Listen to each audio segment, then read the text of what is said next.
நம்ம ஊர்ல மிசுறுன்னு சொல்ற இந்த கொடூரமான எறும்பை மரத்துல இருந்து உயிரோட புடிச்சு சட்டியில நல்லா வரட்டி உரல்ல நல்லா பதமா ஆட்டி சட்னியா செய்து சாப்பிட்டா டேஸ்ட் எப்படி இருக்கும் தெரியுமா?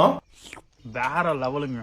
இந்த எறும்பு சட்னியில இம்யூனிட்டி பவர் ஹை ஆகிற அளவுக்கு அவ்வளவு ஹெல்த் பெனிஃபிட்ஸ் இருக்கும். இத பார்த்தாலே அது பக்கமே போக மாட்டோம், கடிச்சா அவ்வளவு பெயினா இருக்கும். பட் இங்க உள்ள மக்கள் என்ன பண்றாங்கன்னா அந்த எறும்பை தேடி கண்டுபிடிச்சு உயிரோட அந்த எறும்பையும் அதுக்கு கூட இருக்க முட்டையும் அப்படியே எடுத்து கலெக்ட் பண்றாங்க. அதுக்கு கூட சால்ட்டும் போட்டு அதை நல்லா கிளறி விட்டாங்கன்னா அப்படியே அந்த எறும்பு மயக்க நிலைக்கு போயிருது உடனே. இதுல அந்த எறும்புக்கு கூட ஒயிட் கலர்ல இருக்க எல்லாமே அதோட எக். சட்னி பண்றதுக்கு முன்னாலேயே இந்த எறும்பும் எக்கும் சேர்த்து அப்படியே சாப்பிடுறாங்க. இது அவங்களுக்கு ரொம்ப பிடிக்குமா. தென் இந்த மாதிரி கலெக்ட் பண்ண எறும்பும் முட்டையும் அப்படியே சட்டியில போட்டு நல்லா வரட்டி எடுக்கிறாங்க. ஃபர்ஸ்ட் இதுக்கு இன்கிரீடியண்டா நல்ல காந்தாரி மிளகும் எடுக்கிறாங்க இவங்க.